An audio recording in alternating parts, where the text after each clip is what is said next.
विविधता की समझ में हम पढ़ेंगे डाइवर्सिटी इन इंडिया, यानी भारत में विविधता। आप सब जानते हैं कि भारत जो है विविधताओं का देश है। India is a country of many diversities. अब क्यों है ये विविधता का देश? अभी तक हमने पढ़ा है कि विविधता किस तरह से उत्पन्न होती है। वी स्पीक डिफरेंट लैंग्वेजेस, हम भाषा अलग अलग बोलते हैं। Have various types of food, हम खाना अलग अलग खाते हैं। सेलिब्रेट डिफरेंट फेस्टिवल्स, त्यौहार अलग अलग मनाते हैं।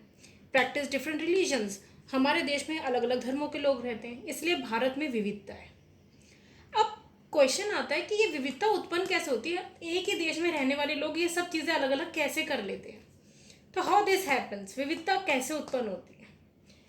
पहला इसका रीज़न है कि मूवमेंट।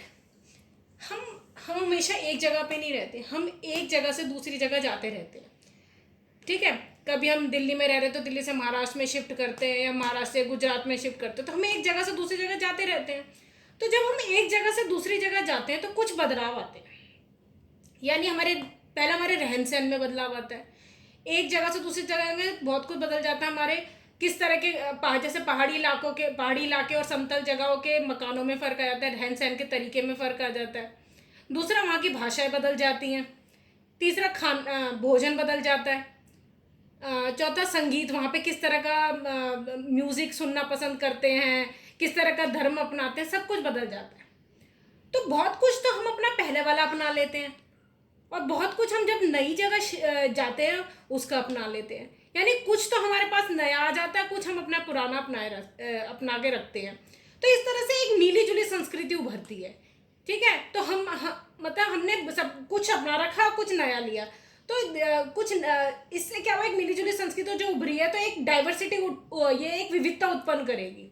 ठीक है, तो दूसरा होता है कारण, हो सकता है विविधता उत्पन्न होने का ज्योग्राफिकल एरिया, यानी भौगोलिक स्थिति। अब आप जानते हैं हमारे देश भारत में पहाड़ भी मिलते हैं, समतल जगहें भी हैं, दिल्ली जैसी पहाड़ी जगह जैसे नैनीताल है। समतल जगह यानी प्लेन एरिया हमारा दिल्ली जैसी जगहें हैं। कोस्टल एरिया यानी समुद्र के पास जो लगते हुए हमारे राज्य हैं, केरल है ना, तमिलनाडु है। तो हमारे देश में इस तरह की भौगोलिक स्थिति हैं। तो अलग अलग भौगोलिक स्थिति होने के मतलब है हमारे देश में। इस वजह से हमारे देश में बहुत, जैसे अब समुद्र की जगह और एक पहाड़ी जगह है, तो समुद्री जगह और पहाड़ी जगह में, दोनों जगहों में रहने में बहुत फर्क आ जाएगा। क्या फर्क आ सकता है? अब समुद्री जगह पे हम रहेंगे तो और पहाड़ी जगह पे रहेंगे, दोनों में सबसे पहले तो कपड़ों का फर्क आ जाएगा। अब पहाड़ी जगहों का आप जानते हो कि मौसम कैसा होता है, ठंडा होता है। और समुद्र के आसपास का क्लाइमेट कैसा होता है, मौसम कैसा होता है, ना ज़्यादा गर्म ना ज़्यादा ठंडा। ठीक है, जैसे हमारा मुंबई समुद्र के किनारे है।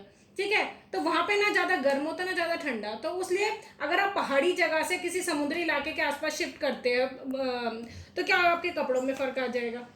आप क्या खाते पीते उसमें फ़र्क आ जाएगा। जो समुद्र के इलाके में लोग जो रहते हैं वो ज़्यादातर समुद्री भोजन, सी फूड्स खाना पसंद करते हैं। ठीक है, ये नहीं खाली सी फूड्स ही खाएंगे, वो कुछ अलग भी खाते हैं, लेकिन सी फूड समुद्र के जैसे फिशेज ये सब खाना पसंद करते हैं। और पहाड़ी इलाके जो ज़्यादा ठंडी जगह होते हैं वो ऐसी चीज़ मतलब अपने भोजन में रखते हैं जो उनको गर्मी प्रदान करती है। ठीक है, और क्या फ़र्क आ सकता है? कपड़े और खान पान में तो फ़र्क आएगा, साथ साथ वो क्या काम करते हैं, उनका जो ऑक्यूपेशन है उसमें भी बदलाव आ जाता है। ठीक है, तो ये सब चीज़ें किसको जन्म देती है? विविधता को जन्म देती है। ठीक है, अब हम अपने अपने अगली क्लास में पढ़ेंगे लद्दाख और केरल। भारत के दो राज्यों के बारे में पढ़ेंगे हम, लद्दाख और केरल के बारे में।